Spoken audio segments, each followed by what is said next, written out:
Thꯥꯏꯅ ꯃꯃꯥꯡꯉꯩꯒꯤ ꯃꯇꯝ ꯑꯃꯗ ꯈꯨꯟ ꯑꯃꯗ ꯈꯣꯏꯃꯨ ꯀꯧꯕ ꯅꯨꯄꯥ ꯑꯃ ꯂꯩꯔꯝꯃꯤ. ꯈꯣꯏꯃꯨ ꯄꯨꯛꯆꯦꯜ ꯁꯦꯡꯂꯝꯃꯤ, ꯃꯤꯅꯨꯡꯁꯤ ꯆꯥꯎꯏ. ꯑꯗꯨꯕꯨ ꯈꯣꯏꯃꯨꯒꯤꯅꯦ ꯍꯥꯏꯕꯗ ꯍꯟꯅ ꯌꯦꯡꯕꯗ ꯀꯅꯥꯁꯨ ꯂꯩꯔꯝꯗꯦ. ꯈꯣꯏꯃꯨ ꯃꯊꯟꯇ ꯂꯩꯔꯝꯃꯤ. ꯈꯣꯏꯃꯨꯗꯨ ꯀꯣꯅꯨꯡꯒꯤ ꯂꯩꯀꯣꯜꯗ ꯂꯩ ꯊꯥꯕꯒꯤ ꯊꯕꯛ ꯇꯧꯔꯝꯃꯤ. ꯅꯣꯡꯃ ꯈꯣꯏꯃꯨꯅ ꯎꯃꯪ ꯐꯥꯎꯗꯨꯅ ꯂꯥꯛꯄꯗ ꯑꯁꯣꯛꯄ ꯎꯆꯦꯛ ꯑꯃ ꯎꯔꯝꯃꯤ. ꯈꯣꯏꯃꯨ ꯑꯁꯣꯛꯄ ꯎꯆꯦꯛ ꯑꯗꯨꯕꯨ ꯎꯕꯗ ꯑꯁꯣꯛꯄ ꯎꯆꯦꯛ ꯑꯗꯨꯒꯤ ꯃꯅꯥꯛꯇ ꯆꯪꯉꯛꯇꯨꯅ ꯎꯆꯦꯛ ꯑꯗꯨꯕꯨ ꯂꯧꯈꯠꯇꯨꯅ ꯈꯨꯕꯥꯛꯇ ꯇꯣꯡꯍꯜꯂꯝꯃꯤ. "ꯎꯆꯦꯛ ꯑꯁꯤꯗꯤ ꯁꯣꯛꯂꯦꯗꯅ" ꯑꯁꯤ ꯍꯥꯏꯗꯨꯅ ꯎꯆꯦꯛ ꯑꯗꯨꯒꯤ ꯑꯁꯣꯛꯄ ꯑꯗꯨꯗ ꯍꯤꯗꯥꯛ ꯍꯥꯞꯄꯤꯔꯝꯃꯤ. ꯎꯆꯦꯛ ꯑꯗꯨ ꯈꯣꯏꯃꯨꯗ ꯌꯦꯡꯗꯨꯅ, "ꯄꯨꯛꯆꯦꯜ ꯆꯥꯎꯔꯕ ꯇꯥꯏꯕꯪꯃꯤ, ꯅꯍꯥꯛꯅ ꯉꯁꯤꯗꯤ ꯑꯩꯕꯨ ꯀꯟꯕꯤꯔꯤ. ꯅꯍꯥꯛꯀꯤ ꯂꯃꯟ ꯑꯃ ꯎꯆꯦꯛ ꯑꯩꯉꯣꯟꯗ ꯇꯣꯟꯗꯨꯅ ꯂꯩꯔꯒꯅꯤ." "ꯀꯔꯤꯒꯤ ꯂꯃꯟꯅꯣ, ꯎꯆꯦꯛ? ꯃꯁꯤꯗꯤ ꯑꯩꯒꯤ ꯇꯧꯐꯝ ꯊꯣꯛꯄꯅꯤ. ꯅꯍꯥꯛꯀꯤ ꯅꯀꯣꯟ ꯀꯗꯥꯏꯗꯅꯣ ꯍꯥꯏꯌꯨ. ꯅꯪꯗꯤ ꯄꯥꯏꯕꯁꯨ ꯉꯝꯂꯔꯣꯏ ꯁꯣꯛꯂꯕꯅꯤꯅ. ꯑꯗꯨꯅ ꯑꯩꯅ ꯅꯪꯕꯨ ꯅꯪꯒꯤ ꯅꯀꯣꯟ ꯐꯥꯎꯕ ꯊꯤꯟꯕꯤꯒꯦ." ꯎꯆꯦꯛ ꯑꯗꯨꯅ ꯃꯥꯒꯤ ꯃꯀꯣꯟ ꯑꯗꯨꯕꯨ ꯇꯥꯛꯂꯝꯃꯤ. ꯈꯣꯏꯃꯨꯅ ꯎꯆꯦꯛ ꯑꯗꯨꯕꯨ ꯃꯥꯒꯤ ꯃꯀꯣꯟ ꯑꯗꯨꯗ ꯐꯖꯅ ꯊꯝꯕꯤꯔꯝꯃꯤ. ꯈꯣꯏꯃꯨꯅ ꯎꯆꯦꯛ ꯑꯗꯨꯗ ꯑꯁꯨꯝꯅ ꯍꯥꯏꯔꯝꯃꯤ, "ꯎꯆꯦꯛ, ꯅꯪꯗꯤ ꯁꯣꯛꯂꯕꯅꯤꯅ ꯅꯆꯤꯟꯖꯥꯛ ꯊꯤꯕ ꯆꯠꯄꯁꯨ ꯉꯝꯂꯔꯣই. ꯀꯔꯝ ꯇꯧꯒꯅꯤ?" "ꯇꯥꯏꯕꯪꯃꯤ, ꯅꯪ ꯑꯩꯅ ꯆꯥꯅꯕ ꯂꯩ ꯈꯔ ꯄꯨꯕꯤꯔꯛꯀꯦꯔꯥ? ꯑꯩꯗꯤ ꯂꯩ ꯅꯠꯇꯅ ꯑꯇꯩ ꯑꯇꯣꯞꯄ ꯆꯥꯗꯦ." "ꯑꯩꯅ ꯍꯣꯔꯦꯟ ꯍꯜꯂꯛꯄꯗ ꯅꯪꯅ ꯆꯥꯅꯅꯕ ꯀꯣꯅꯨꯡꯒꯤ ꯂꯩꯀꯣꯜꯗꯒꯤ ꯂꯩ ꯃꯌꯥꯝ ꯑꯃ ꯍꯦꯛꯂꯒ ꯄꯨꯔꯛꯀꯦ." ꯑꯁꯤ ꯍꯥꯏꯔꯝꯃꯒ ꯈꯣꯏꯃꯨꯗꯣ ꯀꯣꯅꯨꯡꯗ ꯂꯥꯛꯇꯨꯅ ꯅꯨꯡꯇꯤꯒꯤ ꯃꯇꯧꯒꯨꯝ ꯊꯕꯛ ꯇꯧꯔꯝꯃꯤ. ꯀꯣꯅꯨꯡꯒꯤ ꯂꯩꯀꯣꯜ ꯑꯗꯨꯕꯨ ꯁꯦꯟꯅꯕ ꯆꯥꯎꯕ ꯀꯧꯕ ꯅꯨꯄꯥ ꯑꯃꯁꯨ ꯂꯩꯔꯝꯃꯤ. ꯈꯣꯏꯃꯨꯅ ꯆꯥꯎꯕꯗ ꯑꯁꯨꯝꯅ ꯍꯥꯏꯔꯝꯃꯤ, "ꯏꯌꯥꯝꯕ, ꯉꯁꯤꯗꯤ ꯂꯩ ꯈꯔꯗꯪ ꯍꯦꯛꯆꯈꯤꯒꯦ." "ꯅꯪꯗꯤ ꯀꯩꯗꯧꯅꯕ ꯂꯩꯅꯣ?" ꯈꯣꯏꯃꯨꯅ ꯋꯥꯔꯤ ꯄꯨꯝꯕ ꯂꯤꯔꯝꯃꯤ. ꯆꯥꯎꯕꯅ ꯈꯣꯏꯃꯨꯗ ꯑꯁꯨꯝꯅ ꯍꯥꯏꯔꯝꯃꯤ, "ꯅꯪꯅ ꯂꯩ ꯍꯦꯛꯀꯦ ꯍꯥꯏꯔꯕꯗꯤ ꯑꯩꯉꯣꯟꯗ ꯁꯤꯀꯤ ꯑꯃ ꯄꯤꯕ ꯇꯥꯕ. ꯁꯤꯀꯤ ꯑꯃ ꯄꯤꯗ꯭ꯔꯕꯗꯤ ꯂꯩ ꯍꯦꯛꯄ ꯌꯥꯔꯣꯏ." "ꯏꯌꯥꯝꯕ, ꯁꯤꯀꯤ ꯑꯃꯗꯣ ꯑꯩ ꯄꯤꯖꯔꯒꯦ." ꯑꯁꯨꯝꯅ ꯈꯣꯏꯃꯨꯅ ꯆꯥꯎꯕꯗ ꯁꯤꯀꯤ ꯑꯃ ꯄꯤꯔꯝꯃꯤ. ꯑꯗꯨꯒ ꯂꯩ ꯈꯔ ꯍꯦꯛꯇꯨꯅ ꯎꯆꯦꯛ ꯑꯗꯨꯒꯤ ꯃꯅꯥꯛꯇ ꯂꯥꯛꯇꯨꯅ ꯂꯩꯁꯤꯡ ꯑꯗꯣ ꯎꯆꯦꯛ ꯑꯗꯨꯗ ꯄꯤꯖꯔꯝꯃꯤ. ꯎꯆꯦꯛ ꯑꯗꯨꯒ ꯈꯣꯏꯃꯨꯒ ꯃꯔꯨꯞ ꯑꯣꯏꯔꯝꯃꯤ. ꯋꯥꯔꯤ ꯀꯌꯥꯁꯨ ꯁꯥꯟꯅꯔꯝꯃꯤ. ꯑꯁꯨꯝꯅ ꯅꯨꯡꯇꯤ ꯅꯨꯃꯤꯠ ꯈꯨꯗꯤꯡꯒꯤ ꯈꯣꯏꯃꯨꯅ ꯁꯤꯀꯤ ꯑꯃꯃꯝ ꯄꯤꯗꯨꯅ ꯂꯩ ꯂꯩꯔꯝꯃꯤ. ꯑꯗꯨꯒ ꯎꯆꯦꯛ ꯑꯗꯨꯗ ꯄꯤꯖꯔꯝꯃꯤ. ꯎꯆꯦꯛ ꯑꯗꯨꯅꯁꯨ ꯈꯣꯏꯃꯨꯅ ꯄꯨꯔꯛꯂꯤꯕ ꯂꯩꯁꯤꯡ ꯑꯗꯣ ꯂꯣꯏꯅ ꯆꯥꯔꯝꯃꯤ. ꯎꯆꯦꯛ ꯑꯗꯨꯒꯤ ꯑꯁꯣꯛꯄ ꯑꯗꯨꯁꯨ ꯐꯔꯗꯨꯅ ꯎꯆꯦꯛꯇꯣ ꯃꯆꯤꯟꯖꯥꯛ ꯊꯤꯕ ꯆꯠꯂꯝꯃꯤ. ꯎꯃꯪ ꯃꯅꯨꯡꯗ ꯏꯁꯤꯡ ꯆꯥꯏꯕꯤ ꯑꯃ ꯂꯩꯔꯤꯕ ꯑꯗꯨꯗ ꯂꯥꯏꯔꯦꯝꯕꯤ ꯑꯅꯤꯗꯣ ꯑꯁꯨꯝꯅ ꯋꯥꯔꯤ ꯁꯥꯟꯅꯔꯝꯃꯤ. "ꯏꯇꯥ ꯂꯥꯏꯔꯦꯝꯕꯤ, ꯃꯐꯝ ꯑꯁꯦ ꯌꯥꯝꯅ ꯐꯖꯩ. ꯃꯐꯝ ꯑꯁꯤꯗꯗꯤ ꯁꯣꯡꯕꯅꯤꯅ ꯇꯥꯏꯕꯪꯃꯤꯁꯨ ꯂꯥꯛꯅꯗꯦ. ꯑꯗꯨꯅ ꯏꯇꯥ, ꯃꯐꯝ ꯑꯁꯤꯗ ꯑꯩꯈꯣꯏ ꯑꯅꯤꯒꯤ ꯄꯣꯊꯥꯐꯝ ꯑꯣꯏꯔꯁꯤ." "ꯑꯣꯏꯔꯁꯤ ꯏꯇꯥ. ꯃꯐꯝ ꯑꯁꯤꯗꯗꯤ ꯏꯅꯤꯡꯇꯝꯅ ꯁꯥꯟꯅꯕꯁꯨ ꯌꯥꯔꯅꯤ. ꯏꯇꯥ, ꯃꯐꯝ ꯑꯁꯤꯗ ꯃꯤꯇ꯭ꯔꯪꯒꯤ ꯂꯩ ꯃꯔꯨ ꯑꯗꯣ ꯊꯥꯔꯝꯃꯁꯤ." "ꯍꯣꯏ, ꯊꯥꯔꯝꯃꯁꯤ ꯏꯇꯥ." ꯑꯁꯤ ꯍꯥꯏꯗꯨꯅ ꯂꯥꯏꯔꯦꯝꯕꯤ ꯑꯅꯤꯗꯨꯅ ꯂꯩꯕꯥꯛ ꯈꯔ ꯈꯣꯠꯇꯣꯛꯇꯨꯅ ꯃꯤꯇ꯭ꯔꯪꯒꯤ ꯂꯩ ꯃꯔꯨ ꯑꯗꯨ ꯊꯥꯔꯝꯃꯤ. "ꯏꯇꯥ, ꯃꯤꯇ꯭ꯔꯪꯒꯤ ꯂꯩ ꯑꯁꯦ ꯇꯥꯏꯕꯪꯃꯤꯅ ꯈꯪꯈꯤꯕ ꯊꯣꯛꯂꯕꯗꯤ ꯀꯔꯝ ꯇꯧꯒꯅꯤ? ꯂꯩ ꯑꯁꯦ ꯅꯨꯃꯤꯠ ꯅꯤꯅꯤꯗ ꯆꯥꯎꯕ ꯃꯄꯨꯡ ꯐꯥꯗꯨꯅ ꯂꯩ ꯁꯥꯠꯂꯅꯤ. ꯂꯩ ꯑꯁꯤꯒꯤ ꯂꯩꯅꯝ ꯇꯥꯕꯗ ꯏꯁꯥꯗ ꯂꯩꯔꯝꯕ ꯑꯋꯥꯕ ꯄꯨꯝꯕ ꯀꯣꯛꯍꯟꯕ ꯉꯝꯗꯧꯔꯤꯕꯅꯤ. ꯆꯍꯤꯁꯨ ꯅꯧꯊꯣꯛꯍꯟꯗꯧꯔꯤꯕꯅꯤ. ꯏꯇꯥ, ꯑꯗꯨꯒꯤꯗꯤ ꯇꯥꯏꯕꯪꯃꯤꯅ ꯈꯪꯂꯕꯁꯨ ꯂꯩꯁꯦ ꯃꯤꯇ꯭ꯔꯪꯒꯤ ꯂꯩꯅꯤ ꯍꯥꯏꯕ ꯈꯪꯕ ꯉꯝꯂꯣꯏ. ꯃꯔꯝꯗꯤ ꯂꯩ ꯑꯁꯦ ꯅꯨꯃꯤꯗꯥꯡꯒꯤ ꯃꯇꯝꯗ ꯈꯛꯇꯪ ꯁꯥꯠꯀꯅꯤ. ꯑꯌꯨꯛ ꯅꯨꯡꯊꯤꯜꯗ ꯁꯥꯠꯂꯣꯏꯗꯕꯅꯤ. ꯇꯥꯏꯕꯪꯃꯤꯅ ꯈꯪꯕ ꯁꯨꯡꯉꯝ ꯉꯝꯂꯣꯏ. ꯏꯇꯥ, ꯂꯥꯏꯔꯩꯄꯥꯛꯇ ꯍꯜꯂꯁꯤ. ꯅꯨꯃꯤꯠ ꯅꯤꯅꯤ ꯁꯨꯕꯒ ꯃꯐꯝ ꯑꯁꯤꯗ ꯑꯃꯨꯛ ꯂꯥꯛꯂꯁꯤ." ꯑꯁꯤ ꯍꯥꯏꯗꯨꯅ ꯂꯥꯏꯔꯦꯝꯕꯤ ꯑꯅꯤꯗꯣ ꯂꯥꯏꯔꯩꯄꯥꯛꯇ ꯆꯠꯈꯤꯔꯝꯃꯤ. ꯂꯥꯏꯔꯦꯝꯕꯤ ꯑꯅꯤꯗꯨꯅ ꯆꯠꯈꯤꯕꯒ ꯎꯆꯦꯛꯇꯣ ꯂꯥꯏꯔꯦꯝꯕꯤ ꯑꯅꯤꯅ ꯊꯅꯝꯕ ꯃꯤꯇ꯭ꯔꯪꯒꯤ ꯂꯩ ꯃꯔꯨ ꯑꯗꯣ ꯃꯆꯤꯟꯗꯨꯅ ꯂꯩꯕꯥꯛ ꯑꯗꯨꯗ ꯍꯣꯒꯥꯏꯗꯨꯅ ꯂꯩ ꯃꯔꯨ ꯑꯗꯨꯕꯨ ꯃꯆꯤꯟꯅ ꯆꯤꯛꯇꯨꯅ ꯃꯀꯣꯟꯗ ꯄꯨꯔꯛꯇꯨꯅ ꯊꯝꯂꯝꯃꯤ. ꯎꯆꯦꯛ ꯑꯗꯨ ꯈꯣꯏꯃꯨꯕꯨ ꯂꯥꯛꯄ ꯉꯥꯏꯔꯝꯃꯤ. ꯈꯣꯏꯃꯨꯗꯣ ꯃꯥꯏꯊꯣꯡ ꯏꯃꯛ ꯃꯛꯁꯤꯟꯅ ꯂꯥꯛꯂꯝꯃꯤ. ꯈꯣꯏꯃꯨꯅ ꯃꯥꯏꯊꯣꯡ ꯏꯃꯛ ꯃꯛꯁꯤꯟꯅ ꯂꯥꯛꯄꯗꯨ ꯎꯕꯗ ꯎꯆꯦꯛ ꯑꯗꯨꯅ ꯈꯣꯏꯃꯨꯗ ꯑꯁꯨꯝꯅ ꯍꯥꯏꯔꯝꯃꯤ. "ꯃꯔꯨꯞ, ꯀꯩꯗꯧꯔꯦ? ꯃꯥꯏꯊꯣꯡ ꯏꯃꯛ ꯃꯛꯁꯤꯜꯂꯤꯕꯗꯤ?" "ꯃꯔꯨꯞ, ꯉꯁꯤꯗꯒꯤ ꯅꯪꯒꯤ ꯂꯩ ꯂꯩꯅꯕ ꯑꯩꯉꯣꯟꯗ ꯁꯦꯜ ꯂꯩꯇ꯭ꯔꯦ. ꯑꯩꯒꯤ ꯑꯔꯩꯕ ꯁꯦꯟꯁꯤꯡꯗꯨꯁꯨ ꯅꯪꯒꯤ ꯂꯩ ꯂꯩꯕꯗ ꯂꯣꯏꯅ ꯂꯣꯏꯈ꯭ꯔꯦ. ꯃꯔꯨꯞ, ꯉꯁꯤꯗꯒꯤꯗꯤ ꯑꯩꯅ ꯆꯥꯅꯕ ꯂꯩ ꯄꯨꯔꯛꯇ꯭ꯔꯕꯁꯨ ꯌꯥꯔꯅꯤ. ꯑꯩꯒꯤ ꯑꯁꯣꯛꯄ ꯑꯁꯦ ꯐꯔꯦ. Paibasu ngamle. Aina ngasai ichinjak thiba chatpada Lairembi ani thengnei. Asi haiduna uchek aduna Lairembi anina sanakiba wari ado Khoimuda tamlammi. Uchek aduna Khoimuda mitrangi lei maru ado pirammi. Panbi ase sanagi konungumna chawani. Numidangi matamda khaktang lei ase satkani. Numidangi matamda lei si hektuna yolo sel yamna phangani. Khoimusu uchek aduna haibagi matung inna mitrangi lei maru ado lawrami. Khoimuna mabukningda asumna khalami. Mitrangi lei maru ase konungi lei koldoina tharagi. Madu oirabadi ining thausu leinam ase tabada hakchang phana adumak leirani. Aduga aibusu mana mathu mayam ama piraklani. Hayeng konungda lei maru ase puragi. Asi khanduna Khoimuda leirami. Mathangi numitni Khoimudu konungda laklami. Uchek aduga su wari watai ngehak sanarami. Khoimudu umangda laktuna leikol ahangba mafam amada leibak tawrami. Madu ubada chawbana Khoimuda asumna hairaklammi. Khoimu, karino nanga tawribaduna? Iyamba mitrangi lei thagi tawbani. Chawba ngakna. Karaidagi mitrangi leino? Khoimu, natraga nangbu ngaraba? Khoimuna uchek aduna hairakpa pumba chawbada tamlammi. Chawba Khoimuna tamlibada taraga mitrangi lei maru ado pamlammi. Amuksu Khoimuna hairiba wa ado thajaramde. Ahingi matamni Khoimudo chak thongduna chak chanaba tawrami. Nongsu kanna haitharami. Khoimuna chak chage tawringai mamang thong ado thilai. Khoimu hagotuna mamang thong ado hangi. Nongna punglup luplaba ahal ama leptuna leirambado ubada Khoimuna asumna hairami. Pababu kanano? Nong marak asida aigida lakpabdi karigino paba? Ichanupa, ai chaknibani. Aigi yumsu laite. Ningondagi niraga chabani. Adubu ngarangdagi kana amattana chanaba piyo haiba yadre. Chaka leirabadi khazikta chajageba. Khoimudu ahan adugi mataudu ubada nungaitaba faurami. Baba, imungna changse.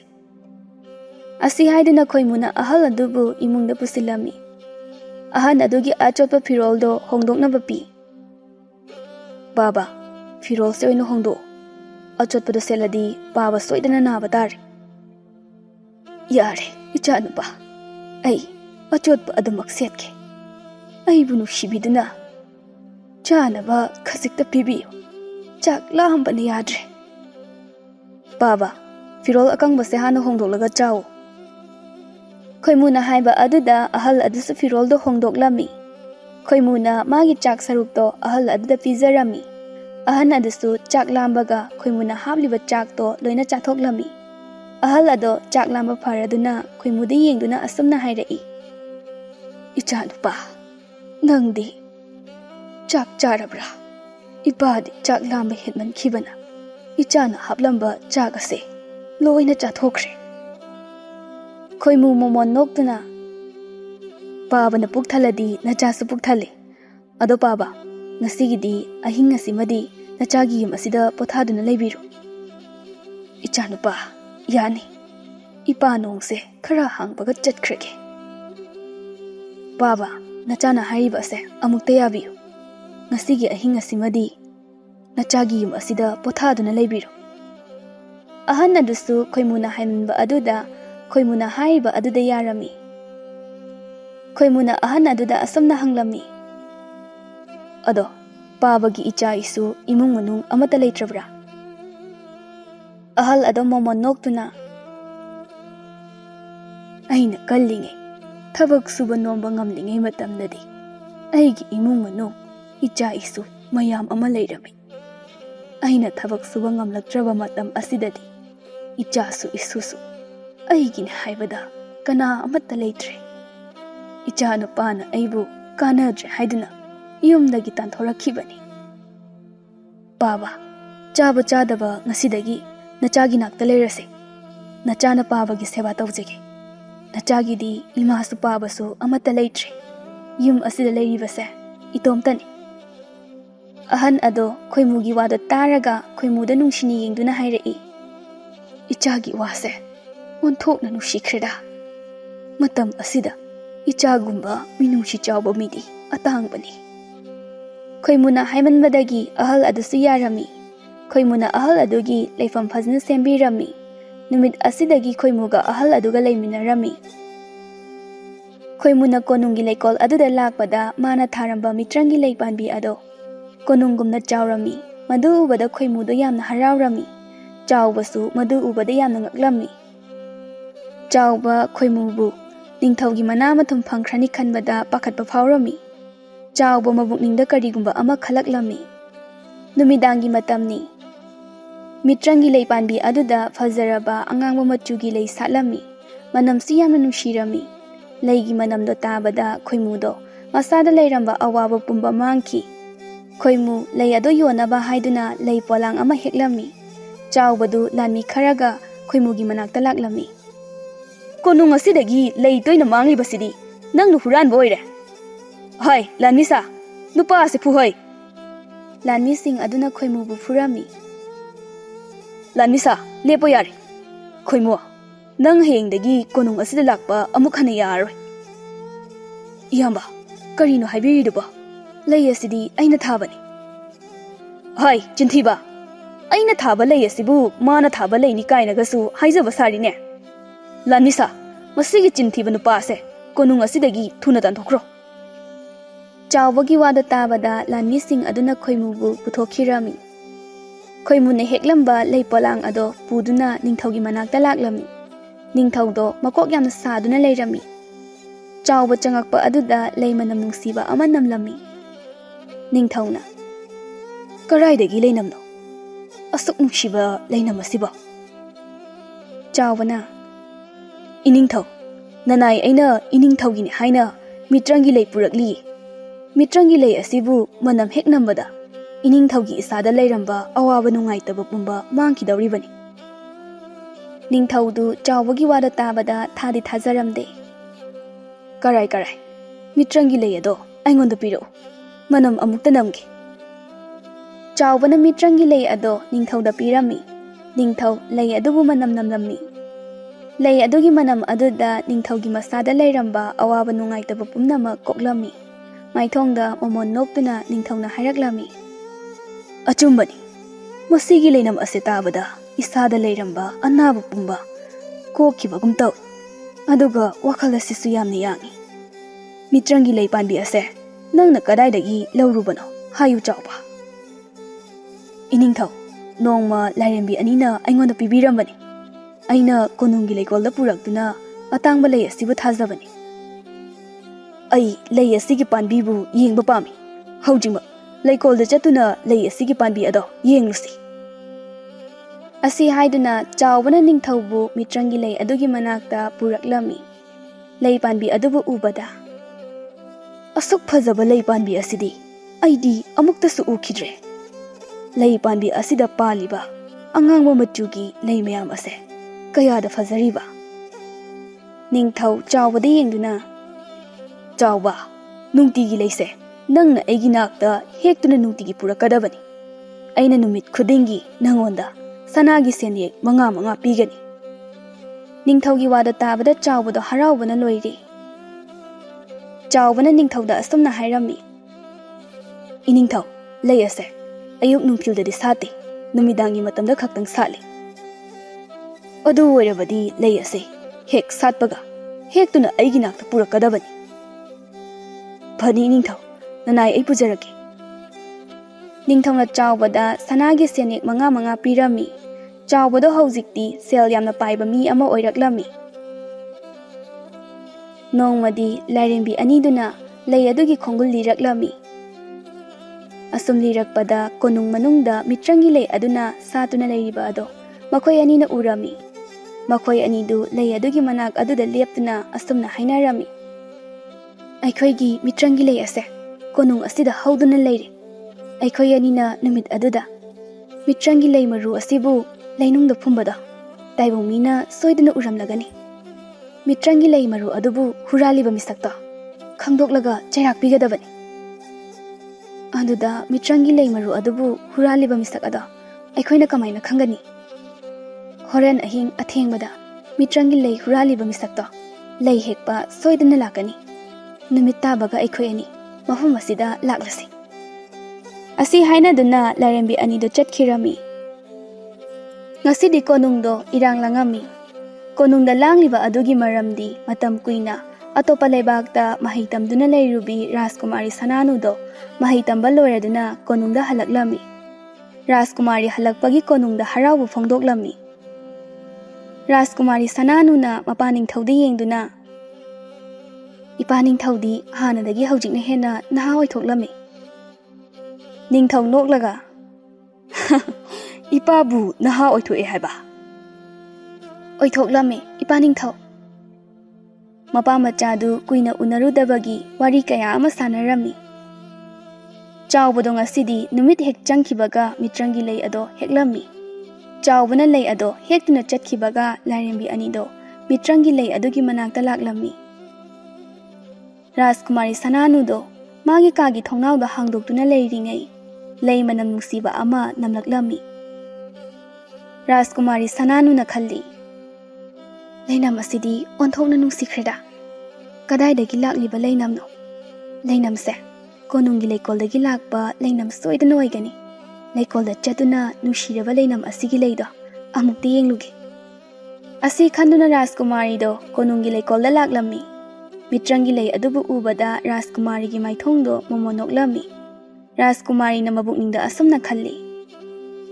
lei asidi onthokna phasakreda lei ase ama hektuna na chomaina chingi asi haiduna Rajkumari na lei ado makutuna hek soke tawbaga Lairembi aniduna Rajkumari bu nung olhalamni Lairembi amana aikhoigi mitrangi lei maru ase huran bagi matik chaba chaira piredana ita Lairebak da chanaba tawrasi hoita Lairembi anidu Lairebakta chatkirami nongan baga Rajkumari mangkhre haina konungdo irang langami ningthaudu machanupi Rajkumari leiramdre tabada yamna pakhatlami ningthauna mantri da asumna hairami mantri hojima lanmi thaduna aigi chanupi Rajkumari adubu leibak asigi mafam khudingda chatuna thialo phagani ningthau nanai lanmi thaduna Rajkumari bu thianjarugi Asumna mantrina Lanmi Singh aduda Rajkumari Sananu bu thirunaba hairami Lanmi Singh adusu ningthaugi yathangtung inna Rajkumari bu thiba chatkhirami leikol da thabak suba nupa amana pakhatna ningthaugi manakta changaktuna asumna hairami iningthau Rajkumari do ningthau pakhatna aigi chanupi Rajkumari kaidawra habano ningthau aingonda sengna hayo iningthau Rajkumari do Laikolda nungi murti onduna lehori ha aigi chanupi Rajkumari ba kadomna tau asumna nupa aduna Rajkumari na nungi murti onduna leiriba mafam aduda puraklami ningthau machanupi na nungi murti onduna leiramba adu ubada kaptuna ipagi ibema karino ichana tawriba mataw asibo ipabu kari oyo haibano mantrina iningthau Rajkumari na leiriba mongse ahingda mitrangi lei asibu heke haina tawbada nung onkiba soidana oigani ningthau Lanmi amadi yengduna nakhoi khara chatuna leikol senaba chawbada haujingba konungda lakadabani haina harucho chalo phagani iningthau nanai ekhoi haijaruge Lanmi khara chawbabu kawba chatkhirami ningthau machanupi aduda yengduna ipagi bema nang karisu khangana ipana nangbu hanagi fivam aduda soidana hanjan hangani Rajkumari gi murti adudagi mapi tarai Lanmi Singh do chawbagi mayumda laktuna chawbabu kaurami chawbasu imungda nga thongba chari chawbana magi nupi thoinuda asumna hairami mina chak hauna chari ngesida kananu laklibase nupi nang amukti yenglucho chalo hoi nupa thoinuda mapanda thoglai konungi Lanmi Singh oiramba aduda kari tawba yarabana haina khalami Lanmi amana aikhoi ining thaugi yathang matung ina lakbani chawbuda hojingmu ining thongna konungda laktaba yade haiduna hairi ngihakta leibiramo ai hairuge Asi haiduna Thoinudo magi nupagi manakta laktuna lanmisingna hairakpa ado hairami. Chawbustu ningthongna kawe haiba aduda yamna haraujarami. Nupi, iningthongna ibu kauribasibu sana lupaga pidoizalo. Mahali nupa, chakto horen halaklagoina charu. Konungda hana amukta chatpiruro cholo. Hoi, ai horen charage. Ai iningthawdagi sana lupa laurukiki. Asi haiduna chawbado lanmisinga loinaduna konungda laklami. Chawbadu ningthawgi manakta changaktuna asumna hairami. Iningthaw, nanay aibu kawibabu kari leirabagi. Ningthaw sauna. Nangi mitrangi lay ado, hekna buhonabada. Aigi ichanupi Rajkumari ado, nungi murti wankre. Wada tabada chawbado yamna pakatlami. Ningthawna wa makha muktarai. Haujingmak. Aigi ichanupi Rajkumari bu hanagi fibam aduda hanjanengadabani. Madu ngamdrabadi nangna sa angang olhangani. Chawbadu ningthawgi wada tabada pakatpana loire. Chawba haujikti asengbo wafam pumba ningthawda haidoklage haiduna khalami. Iningthaw, mitrangi leimaru ado aina thaba nate. Khoimuna mitrangi leimaru ado tharambani. Aina khoimubu maral pisinduna konung asidagi tanthokibani. Ningthaw sauna. Kari, mitrangi lei asi nangna thaba nate haiba.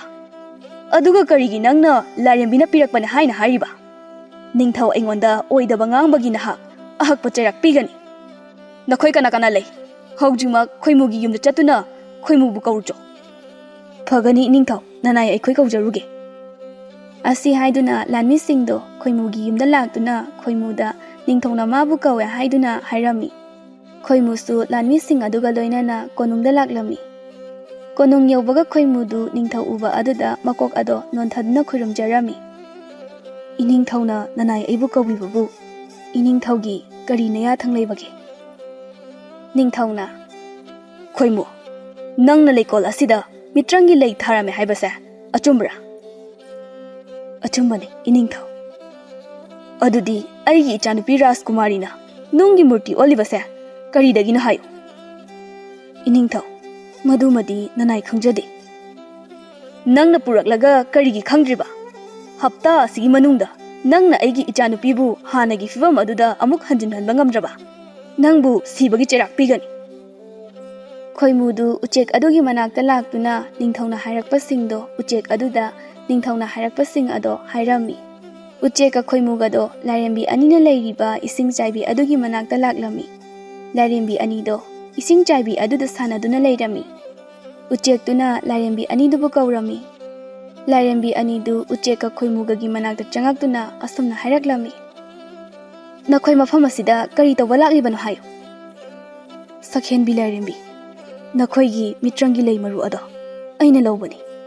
Nakhoina Rajkumari sananubu nung olhalibado amuktangdi hanagi fibam aduda amuktang hanjalhanbiyo. Rajkumari adubu hanagi fibam aduda amuk hanjilhalo harabadi awang thangba maikaida nungi sunung ama leibani. Nungi sunung aduda khudop yayoiba ama leibani. Khudop yayoiba ado puraktuna pirabadi Rajkumari bu hanagi fibam aduda sungsoi soidana hanjalhangani. Khoimuna Rajkumari bu hanagi fibam aduda soidana hanjalhangani harabadi khudop yayoiba ado ai lawbu chacharukiki. Khudop yayoiba adubu sangba chawraba lin ama leibani. Lin aduna nangwanda wahang ama hangani.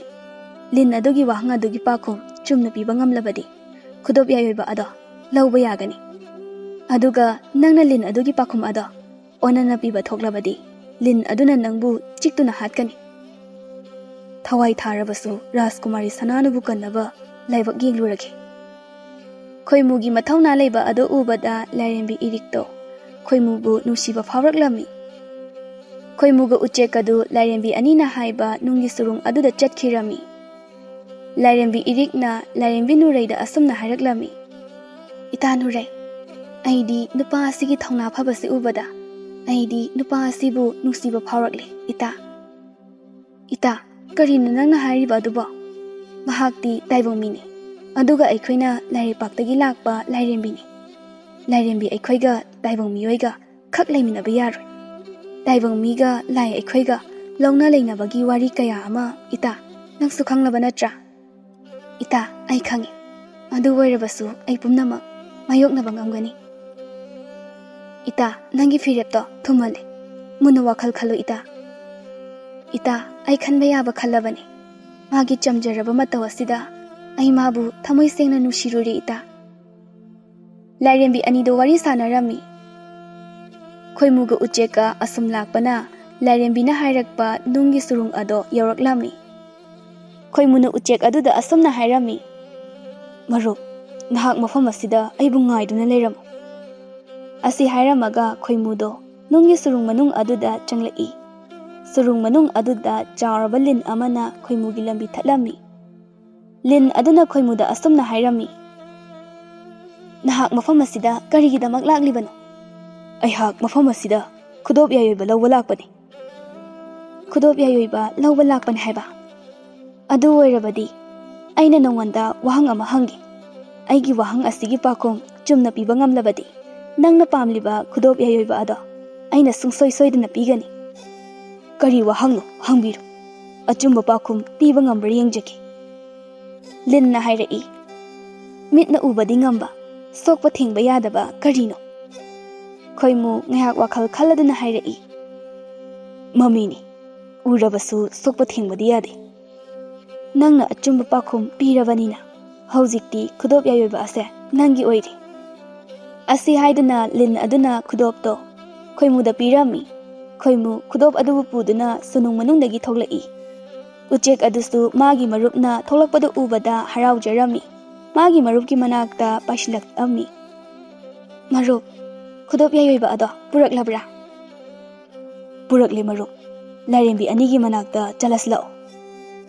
Asi hainaduna makhoi anido Lairembi aniduna leiriba ising chaibi adugi manakta laklami. Lairembi irikti khoimuna karisu tawdana lakpadu ubada yamna haraurami. Khoimuna Lairembi ani aduda khudop yayoiba ado piduna asumna hairami. Sakhenbi Lairembi, haujikti Rajkumari Sananubu hanagi fibam aduda amuk hanjalhanbiru. Irikna hairai. Rajkumari bu hanagi fibamda soidana hanjalhangani. Adubu he pukchal chawraba taibangmi. Nahakpu urubada Lairembi aigi thamoida nangi nuksimami takhredo. Nangi nanakta leiduna nangi seba tawrage haina khanjakhredo. Khoimu harauna hairai. Sakhenbi Lairembi, nahakna hairiba wafamado aigidi laibak yamna fabani. Rajkumari bu hanagi fibam aduda hanjalhalaga aikhoi ani luhonglasi. Khoimugi waduda iriksu yarami. Lairembi nurainadi irikpu adumna tawdanaba hairami. Adubu nungsibagi mayaina kankhibana irikto khoimugi matung inaduna chatkhirami. Makhoi ahumdo konungde yawraklami. Rajkumari Sananubu hanagi fibam aduda amuk hanjalhalaklami. Rajkumari na khoimuda nahakna aibu anaubu mapok ama pokpiri. Aduna mapok ase nangi nanakta leiduna nangi seba phangjage haiduna ningol legi thamoina lepkhri. Nate Rajkumari, kanagumbi ningol oibi amaga aiga luhongnabagi wa pumba loinakhri. Rajkumari khoimugi wadu tabada thawai nungaijaramde. Rajkumari nasu khoimugi chamjaba mataw aduda nushijarami. Ningthawna khoimubu mana mathum chawna pirami. Numit afaba ama yengduna irika khoimugasu luhonglami. Makhoi anigi luhongba numitto nonglei nungsit kana tawrami khakpa lawbasu tawrami. Layam singna Lairembi irika taibangmi amaga mari leinare tabada yamna saunninglami. Irikki Lairembi oibagi matik mayai pumba layam singna lakthoklami. Haujikti Lairembi irikto matik mayai amatta yaudre. Laining thongna nongdol atiya mathaktagi asumna lawraklami. Lamket lam haibi he Lairembi. Nangi natik nayai pumba lawrabadi. Layam singna lawkiba warepu nangna thawai usitana lawbagi. Nacha ubu matamda siboyu. Asi haiduna Laining thaw aduna sap tawrami. Laining thawna hairibado atai taibang miyoina tadrabasu iriknadi tarami. Khoimuga irikka yam nungsinana leiminarami. Iriksu thaleplammi. Irik khangle mahak ase kuina hinglaroi haiba. Aduna hinglingai punsi mate khara adu mapurebaga nushi chanana leiminaningbagi Laining thawna sap tawkibado magi nupada haidoklamde. Asumna thayamsilai khudingi masado anaba asum henjilai. Irikto phamungdagi kumthaba fawba ngamlamde. Irikna magi nupada asumna hairami. Nupa, aina taibangpal thadokduna chatkraba matung. Aigi ichase. Mama laittabagi awatpa laitanaba.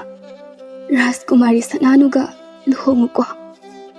Nupi, karino nangna haribadubo. Nang karishi tawroi. Nupa, aise laining thawgi sap phanglabani. Asi haiduna laining thawna haikiba pumba magi nupada tamlami. Khoimu asengbado khanglabada yamna kaplammi. Nupi, karigino nangna wafamase lotliba. Wafamase hana khanglamlabadi icha poklamloi. Nupi, karigino nangna igwanda wafamase lotliba. Nupa, aina wafamase nangonda lotpadi. Nangna wabado ay yengba ngamloye nupa. Matay manawdo kapminarami. Iriksu angang unabi amaybina machanupa ama unarami. Aduga irikti taibangpal thadokirami. Khoimudo magi nupigi thawai yawdraba hakchangdubu konduna kaplammi. Rajkumari Sananusu mapaning thawga irik leitri tabada hangmalaklammi. Rajkumari du khoimugi matawdu ubada kaplammi. Khun laikai miyam changduna irikki aroiba mathong mangam pangthokpirami. Ningthongna Rajkumari da konungni chatnaba hairami. Ipa ningthaw, nacha mafam asida leihoragi. Pikliba angang nawa asigi khallaga mahaki mama wairagi haina khalli. Nacha yum asida leihaujaragi. Ipa ningthaw, konungda hanbiro. Ningthaw su machana hairiba aduda yarami. Numit asidagi Rajkumari Sananuna angang adubu mana hek popo macha amagum luna chana nushina tawbirami. Khoimuna su Rajkumari bu tapna nungshira ami. Asumna khoimugi imung ado nungaina pankhirami.